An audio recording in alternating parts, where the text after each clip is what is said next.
Captain Li Huan stared at the strange message on his screen. The symbols were unlike anything he had seen before. They glowed with a soft blue light that hurt his eyes if he looked too long. His ship, the UES Indomitable, floated quietly in the dark space near the edge of human territory. "Sir," the computer finished translating the message, said his communications officer, Lieutenant Kim Tae. She looked nervous. Kim Tae was young but smart. She had joined the crew only 6 months ago, fresh from the academy. "What does it say?" Li Huan asked.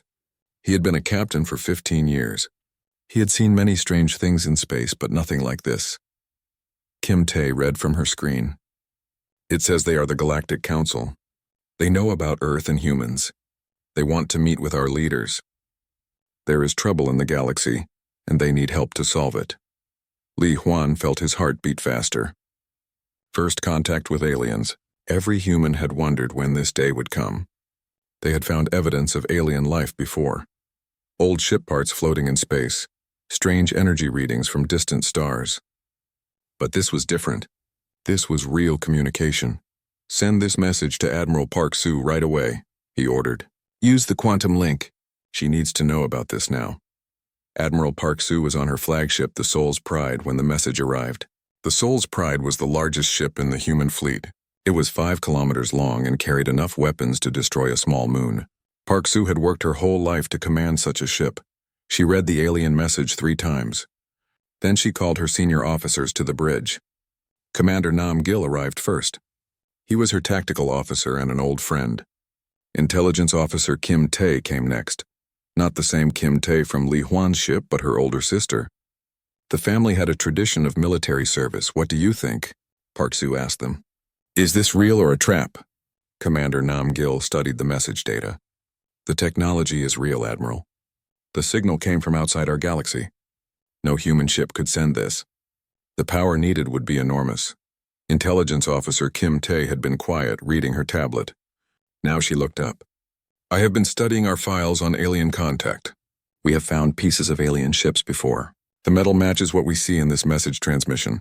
Park Soo nodded. For 40 years, humans had been finding strange things in space. Ship parts that were too advanced to be human. Energy weapons that worked on unknown principles. The government had kept it secret, but the military knew. They had been studying these alien artifacts and learning from them. "Contact Earth Command," Park Soo ordered. "Tell them we have first contact." On Earth, President Choi Min sat in the secure meeting room deep under the capital city. The room had no windows and thick metal walls. Only the most important government business happened here. Around the table sat the defense minister, the science advisor, and the head of Space Command. "Show me the message again," President Choi Min said. The large screen showed the alien symbols. Below them, the human translation appeared. "The Galactic Council requests Earth send a representative to peace talks. War threatens the galaxy. Your species may help prevent disaster. Come to Nexus Prime Station." "Bring only one ship." "Only one ship?" asked Defense Minister Park Jin. "That sounds like a trap." Science Advisor Yoon Da disagreed. "If they wanted to hurt us, they would not need tricks. Any species that can send messages across the galaxy has power we cannot fight." President Choi Min had been thinking about this moment for years. Earth had known aliens existed. The evidence was clear. But humans had kept quiet and prepared. Now the time for hiding was over. "Dr. Yunda," he said, "you will go as our representative. You know more about alien technology than anyone." Yunda felt surprised. She was a scientist, not a diplomat. "Sir, I study alien artifacts. I do not know how to talk to alien governments. You understand their technology?" President Choi Min said. "That is more important than knowing their politics. You can learn what they really want." 2 days later, Yunda stood on the bridge of the diplomatic ship Harmony. The ship was small and looked peaceful. It had only basic weapons and carried a crew of 20. Her assistant Shinbo stood beside her. Shinbo was young but very smart with computers and languages. "Are you ready, Dr. Yoon?" asked Captain Oh Young. He was nervous too. This was the most important mission in human history. "As ready as anyone can be for first contact," Yunda replied. But Yunda and the crew of the Harmony did not know the real plan. Far behind them, hidden in the dark between stars, Admiral Park Soo's 3rd Expeditionary Fleet waited. 847 ships of all sizes hung silent in space. They had followed the Harmony but stayed invisible. The fleet had been preparing for this day for 20 years. Every ship had weapons built from alien technology that humans had found and studied. The armor was made from materials stronger than anything Earth had ever created before. The engines could move faster than light in ways that would surprise any alien who saw them. Admiral Park Soo watched the Harmony disappear into hyperspace. Then she turned to her crew. "All ships begin movement to the target system," she ordered. "Stay hidden until I give the order. The galaxy is about to learn that humans do not come to beg for protection." "We come ready for anything," Commander Namgil smiled grimly. "The aliens asked for one ship. They are going to get much more than they bargained for." Intelligence Officer Kim Tae was studying the alien data again. "Admiral, I have been thinking about this request for help. What if the aliens are not as powerful as they pretend? What if they need us more than they are saying?" Park Soo nodded. "That is exactly what I am thinking. They found us, but they are asking for help. Something is very wrong in their galaxy, and they think humans might be able to fix it." The fleet moved through hyperspace like ghosts. Each ship knew its position and its mission. They had practiced this plan hundreds of times.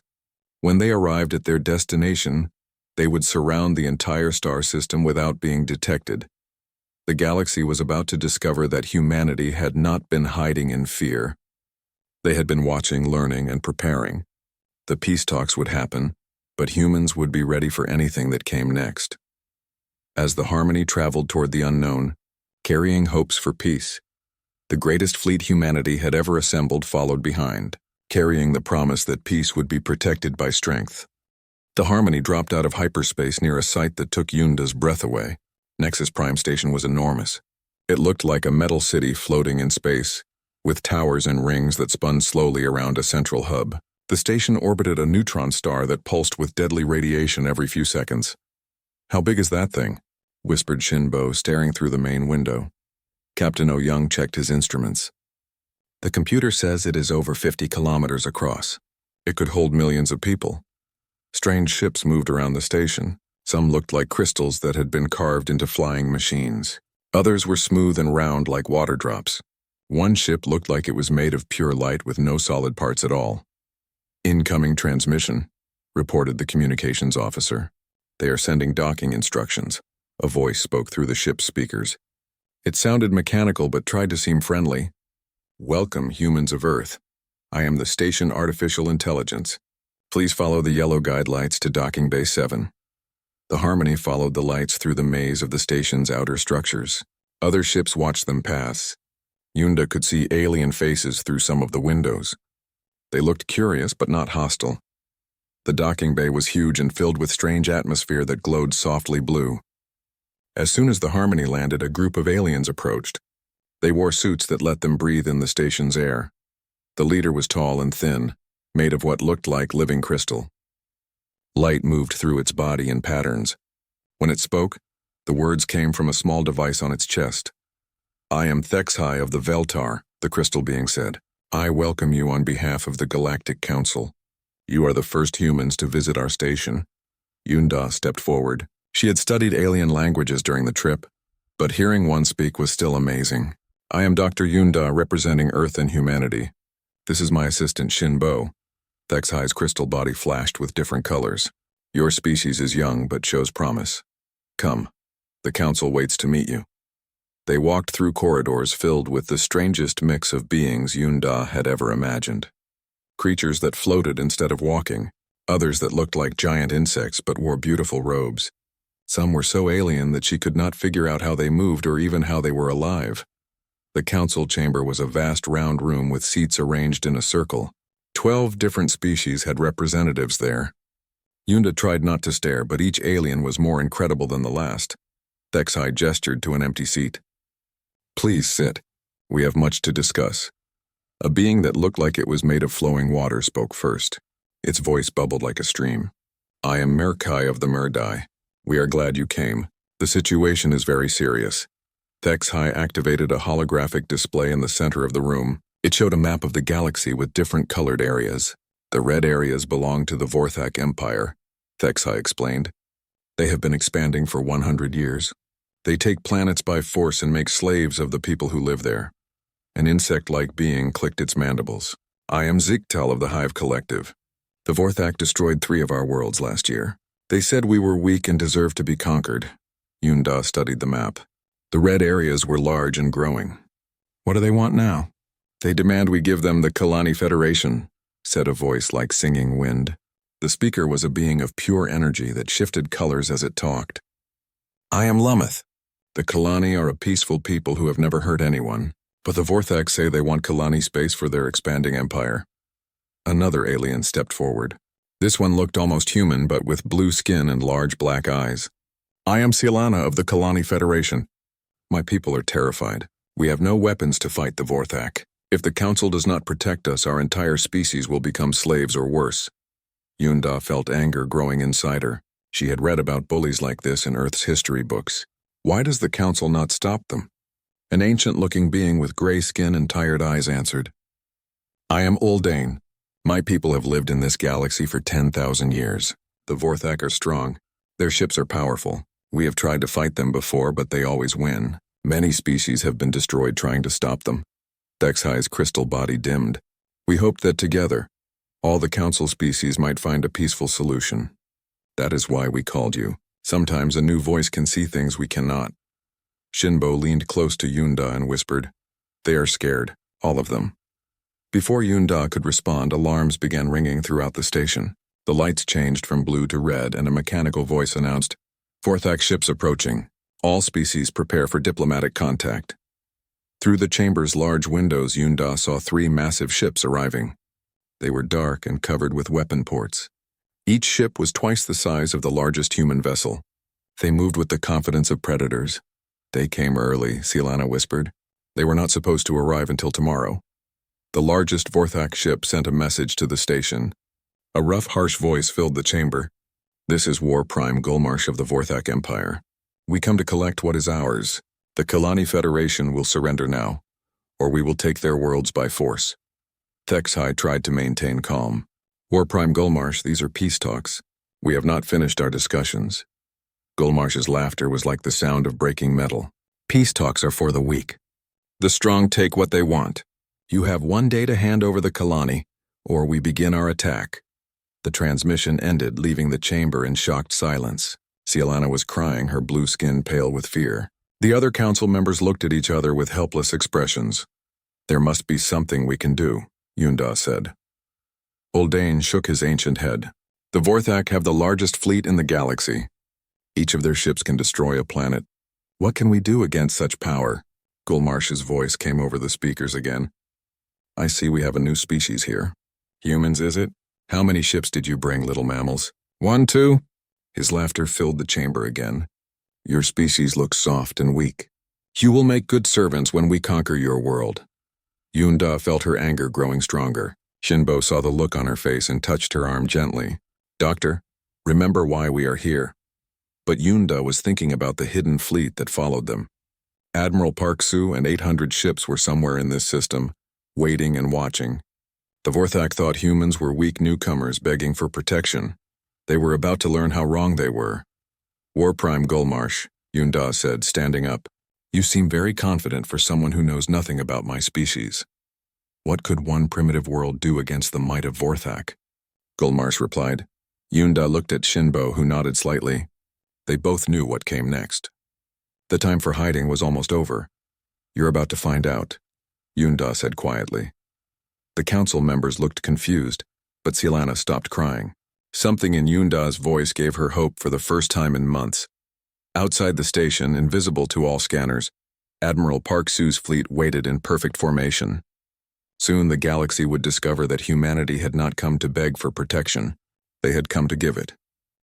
The next morning, the peace talks began in earnest, but War Prime Gulmarsh made it clear he had no interest in peace. He stomped into the council chamber wearing heavy armor that made loud noises with each step. His face was scarred from many battles, and his eyes were cold and cruel. I am here because the Galactic Council insisted, Gulmarsh announced. But do not think this changes anything. The Kalani will surrender their worlds to the Vorthak Empire. This is not a request. It is an order. Thexhai's crystal body flashed with nervous colors. War Prime, surely we can find a solution that benefits everyone. The galaxy has been peaceful for 3,000 years. Gulmarsh laughed, a sound like grinding metal. Peace is for the weak. The strong take what they want. This is the natural way of the universe. Yunda had prepared for this moment. She had spent all night studying the files that human intelligence had gathered about the Vorthak Empire. War Prime. What if we offered economic benefits instead of conquest? Trade agreements, technology sharing, mutual cooperation? Cooperation? Gulmarsh spat. The Vorthak Empire does not cooperate. We rule, others obey. This is how it has always been. Cielana stood up, her blue skin trembling with fear and anger. Our people have done nothing wrong. We are farmers and artists and teachers. Why do you want to destroy us? Gulmarsh looked at her with disgust. Because you exist on worlds that should belong to us. Because you are weak and we are strong. Because that is what the strong do to the weak. The ancient Uldane tried reasoning with him. The Kalani worlds are far from your territory. You do not need them for resources or strategic advantage. We take them because we can, Gulmarsh replied, and because every species in this galaxy needs to understand what happens to those who oppose the Vorthak Empire. Yunda watched the other council members. They were all afraid. Some looked angry but helpless. Others seemed resigned to failure. The insect-like Ziktal clicked its mandibles nervously. The energy being Lummoth's colors had faded to dim, worried shades. What about the council's peacekeeping forces? Asked Merkai, the water-like being. Gulmarsh's laugh was even louder this time. Your peacekeepers? We destroyed a council fleet of 200 ships last year. They barely scratched our armor before we sent them all to space dust. Shinbo was quietly working on her tablet, receiving messages from somewhere. She showed the screen to Yunda, who read it quickly and nodded. War Prime, Yunda said. You seem very confident that no one can stop you. Because no one can, Gulmarsh replied. The Vorthak Empire has the largest fleet in the galaxy. Our ships are the most powerful. Our weapons can destroy planets. What could possibly stop us? Just then, alarms began ringing throughout the station again. But this time, the mechanical voice sounded confused. Unknown contacts detected throughout the system. Unable to identify ship types or origin. Gulmarsh frowned. What unknown contacts? Show me. The holographic display in the center of the chamber activated, showing the space around Nexus Prime. At first, it looked normal. The station, the neutron star, a few asteroids, and the 3 Vorthak ships. Then new contacts began appearing on the screen. First a few, then dozens, then hundreds. Ships were materializing all around the system as if they had been there all along but invisible. Impossible, Gulmarsh growled. No one has stealth technology that advanced. Yunda stood up slowly. War Prime Gulmarsh, I would like to introduce you to the 3rd Expeditionary Fleet of the United Earth Space Force. The display showed the full scope of what was happening. 847 human ships had revealed themselves simultaneously. They surrounded the entire system in perfect formation. Battleships, carriers, destroyers, cruisers, and support vessels hung in space like a steel web. Every council member stared in shock. Thexhai's crystal body flashed rapidly between different colors. Merkai's watery form rippled with amazement. Even the ancient Uldane leaned forward with wide eyes. You brought a fleet, Cielana whispered. You brought an entire fleet. Shinbo activated her communicator. Admiral Park Su, please respond. The voice that filled the chamber was calm and professional. This is Admiral Park Su of the UES Soul's Pride. Dr. Yoon, we are in position and ready to assist. Gulmarsh's face turned red with rage. This is a trick. No species could hide so many ships from our sensors. Captain Namgil's voice came through the communication system. War Prime, we have been studying your technology for 40 years. We know exactly how your sensors work and how to avoid them. Another human voice joined the conversation. This is Captain Li Huan of the UES Indomitable. War Prime, your 3 ships are now surrounded by 50 of ours. I suggest you listen carefully to what Admiral Park Su has to say. Gulmarsh was breathing heavily, his cruel eyes darting between the display and Yunda. This changes nothing. The Vorthak Empire has over 1,000 ships. We will call our main fleet and crush you. Please do, said Admiral Park Su calmly. We have been hoping to field test our new weapons against a proper opponent. Intelligence Officer Kim Tae's voice came through clearly. War Prime, we have complete files on your fleet movements, ship specifications, and battle tactics. We know where every Vorthak ship is located right now. We know their weaknesses. We have been watching you for decades. The council chamber was completely silent except for the sound of Gulmarsh's angry breathing. The other aliens stared at the humans with new understanding. Earth had not sent desperate newcomers begging for protection. They had sent the most powerful fleet any of them had ever seen. How is this possible? HFY asked quietly. Yunda looked around the chamber at all the alien faces. For 40 years, ships have been disappearing near human space. HFY ships, council ships, others. We have been studying them, learning from them, improving our technology. Shinbo added. Every piece of alien technology we found taught us something new. We combined it with human engineering and created something better. Captain Oh Young's voice joined the conversation. The ship you are on right now is equipped with scanning devices that recorded every piece of technology on this station. We have been learning from you since the moment we arrived. Gulmarsh slammed his fist on the table. You think superior numbers will save you? The Vorthak Empire has conquered hundreds of worlds. We have never been defeated. There is a first time for everything, Admiral Park Su replied. But War Prime, we did not come here to fight. We came here to ensure peace. The choice is yours. The display showed that more human ships were still arriving. The fleet was growing larger by the minute. Some of the vessels were enormous, bigger than anything in the Vorthak Navy. Cialana looked at Yunda with tears of hope in her large black eyes. You really came to help us. We came to make sure that bullies like the Vorthak Empire understand that the age of conquering peaceful species is over, Yunda replied. Gulmarsh was trembling with rage, but for the first time since the talks began, he was also afraid. The humans had outmaneuvered him completely. They had superior numbers, better technology, and the element of surprise. The galaxy was about to discover that humanity's reputation for being peaceful did not mean they were weak. It meant they were strong enough to choose peace over war. But when war was forced upon them, they were very, very good at it. Admiral Park Su's voice filled the council chamber with quiet authority. War Prime Gulmarsh, you have exactly 5 minutes to order your fleets to withdraw from Kalani space. If you refuse, humanity will demonstrate why we have survived every extinction event our planet has ever thrown at us. Gulmarsh's scarred face twisted with rage and disbelief. You dare threaten the Vorthak Empire? We have ruled this galaxy for centuries. No, said Captain Li Huan's voice through the communicator. You have bullied this galaxy for centuries. There is a difference. The holographic display updated to show the positions of all ships in the system. The human fleet had formed perfect defensive formations around every important location. Nexus Prime Station was protected by a wall of human destroyers. The approach routes to the system were blocked by battleships. Even the space around the neutron star was monitored by human science vessels. HFY's crystal body was flashing so rapidly with different colors that it looked like a rainbow. Humans, how did you hide so many ships for so long? Commander Nam Gil answered from the soul's pride. We did not hide them. We made them invisible. Our stealth technology bends light and energy around our ships. To your sensors, we were never here. The water-like Merkai bubbled with amazement. Such technology should be impossible. The energy requirements alone would be enormous. We learned to do the impossible, said Intelligence Officer Kim Tae. When you live on a planet that has tried to kill you with ice ages, volcanoes, asteroids, and diseases, you get very good at solving problems. Gulmarsh was studying the tactical display with growing alarm. The human ships were not just numerous. They were positioned with perfect military precision. Every angle of approach was covered. Every escape route was blocked. This is still just one system, he growled. The Vorthak Empire spans hundreds of worlds. We will bring our full fleet here and crush you. Please do, said Admiral Park Su calmly. We have been preparing for that possibility for 20 years. Shinbo activated another communication channel.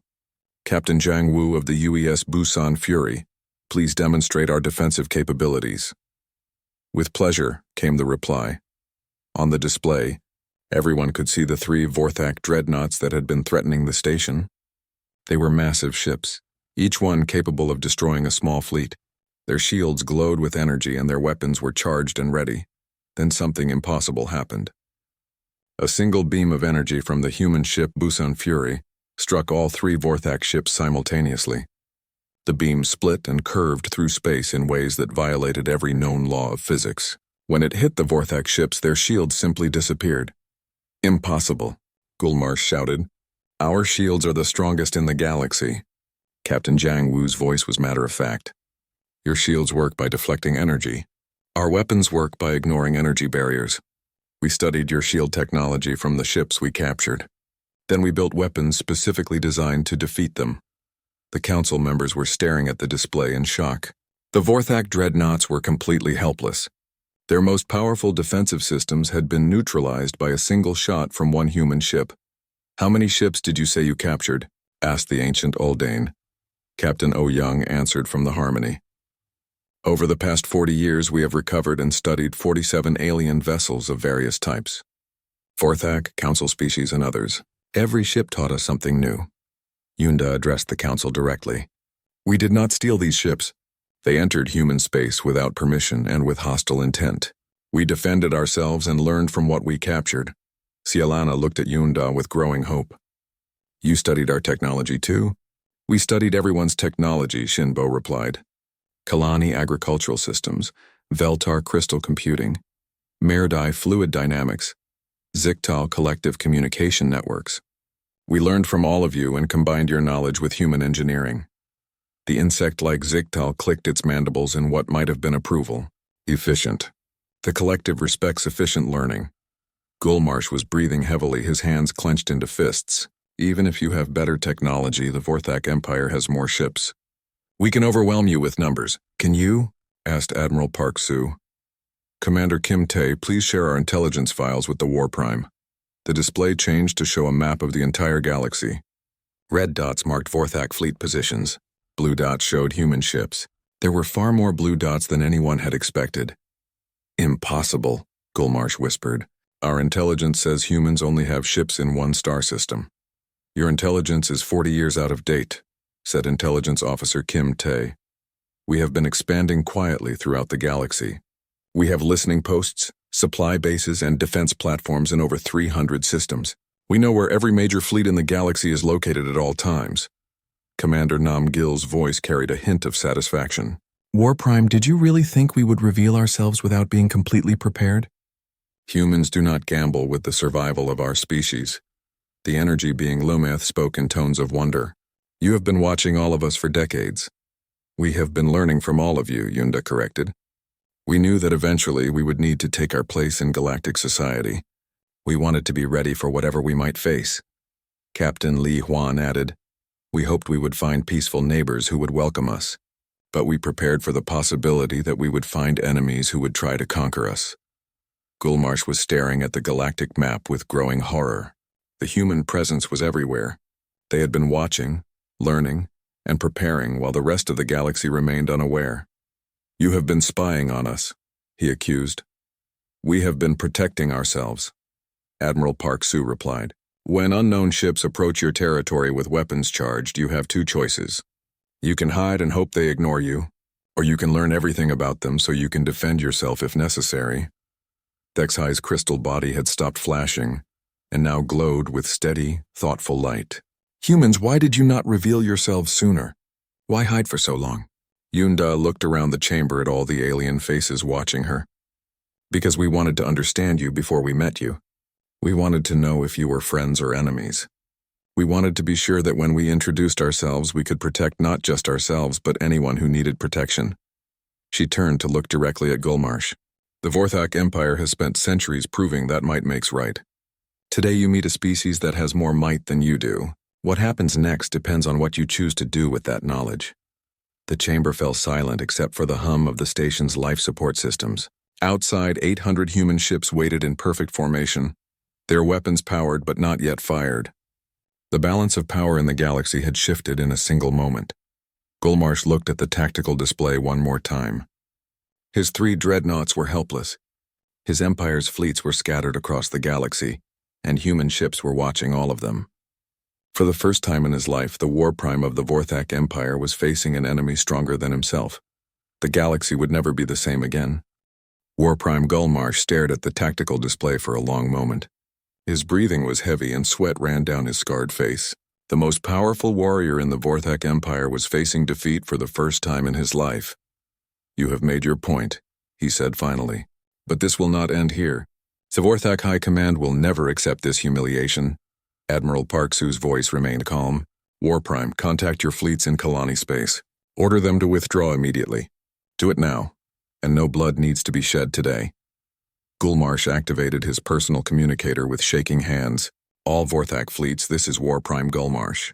Withdraw from Kalani space immediately. Return to home bases. Do not engage any human ships you encounter. The reply came quickly from his fleet commanders. War Prime, we are ready to attack the Kalani worlds. Why are we withdrawing? Because I order it. Gulmarsh shouted. Withdraw now. Captain Kang Su's voice came through the chamber's speakers. This is Admiral Kang Su of the Human Task Force Pacific Thunder. War Prime, we have 50 ships surrounding your fleet at Kalani Prime. Your commanders seem confused by your orders. On the display, everyone could see the Vorthak fleet that had been preparing to attack the Kalani homeworld. 200 massive warships hung in space, ready to begin bombardment, but now they were surrounded by human vessels that had appeared from nowhere. Your War Prime has made a wise decision, Admiral Kang Su continued. Begin your withdrawal now and you will be allowed to leave peacefully. The Vorthak fleet commander's voice crackled with confusion. War Prime, these humans have ships we have never seen before. Their technology is far beyond our estimates. Just withdraw, Gulmarsh ordered. That is a direct command from the Vorthak High Command. Slowly, reluctantly, the Vorthak fleet began to move away from Kalani space. The human ships watched them go but did not follow. They had made their point without firing a single shot in anger. Back in the council chamber, Cielana was crying tears of joy. My people are safe. Our worlds are safe. Yunda smiled at the young Kalani diplomat. Your people were always safe. The galaxy just needed to remember what happens when bullies go too far. Thexhi's crystal body was glowing with warm, pleased colors. Humans, this changes everything. The balance of power in the galaxy has shifted completely. Good, said Admiral Park Su. It was time for a change. The ancient Uldane leaned forward with interest. What do humans want from the galaxy? Conquest, territory, tribute? Yunda stood and addressed the entire council. We want the same things we have always wanted. Peace, cooperation, and the freedom for all species to develop without fear. We want to trade knowledge and culture. We want to explore the universe together, Shinbo added. But we also want bullies like the Vorthak Empire to understand that the age of conquering peaceful species is over. The insect-like Ziktal clicked its mandibles thoughtfully. What about species that do not want peace? What about those who choose conquest? They will learn to choose differently, said Captain Li Huan's voice from the Indomitable. Humans believe in giving everyone a chance to do the right thing. But when they refuse that chance repeatedly, we help them understand why cooperation is better than conquest. Gulmarsh looked up from his communicator. His fleet was withdrawing, and he knew his career as War Prime was probably over. You think you have won, but the Vorthak Empire will not forget this. We will rebuild. We will return stronger. Yunda looked at him with something that might have been pity. War Prime, your empire has a choice to make. You can spend the next century trying to build weapons that can defeat human technology. Or you can spend that time building a civilization that does not need to conquer others to feel strong. Intelligence Officer Kim Tae's voice came through the speakers. The human government is prepared to offer trade agreements, technology sharing, and cultural exchange to any species that wants peace. Even the Vorthak Empire, if they choose to abandon conquest. Impossible, Gulmarsh growled. The Vorthak way is conquest. It is who we are. No, said Admiral Park Su firmly.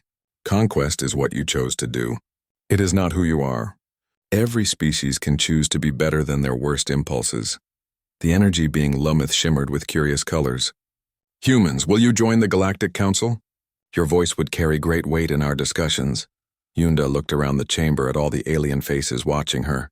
We would be honored to join the council, but only as equals among equals. We do not want to rule the galaxy. We want to help protect it. The water-like Murkai bubbled with approval. A species with such power that chooses to share rather than dominate. This is unprecedented in galactic history. Commander Namgil's voice carried pride and determination. Humans learned long ago that the strongest societies are those that protect the weak, not those that exploit them. We bring that lesson to the galaxy. Thexhi activated the Council's voting system. All those in favor of offering humanity a permanent seat on the Galactic Council? Every alien representative voted yes. Even Gulmarsh, defeated and humiliated, raised his hand in grudging acceptance. Welcome to the Galactic Council, representatives of Earth, Thexhi announced. May this be the beginning of a new age of peace and cooperation. Cielana approached Yunda with tears still in her large black eyes. How can we ever thank you? You saved not just my people but probably dozens of other species the Vorthak would have conquered. You do not need to thank us, Yunda replied. You just need to remember that strength should always protect those who cannot protect themselves. 6 months later, the galaxy was a very different place. The Vorthak Empire had undergone a complete political transformation. Gulmarsh had been removed from power, and the new government was focusing on trade and diplomacy instead of conquest. The Kelani Federation had become humanity's closest ally, sharing agricultural technology and artistic culture. Other council species were eager to establish relationships with Earth.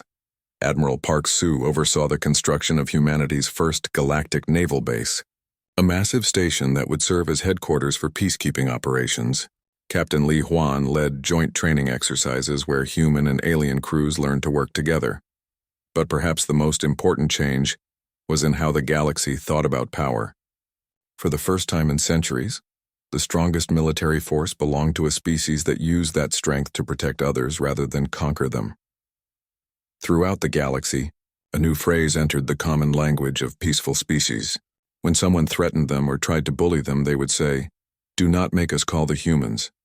And in the depths of space, Admiral Park Sue's fleets continued their patrols, watching and waiting. They had proven that peace was possible, but only when those who chose peace were strong enough to defend it. The galaxy had learned an important lesson. Sometimes the best way to ensure peace is to be so prepared for war that no one dares to start one. And humanity, the newcomers who had seemed so weak and primitive, had become the guardians of galactic peace.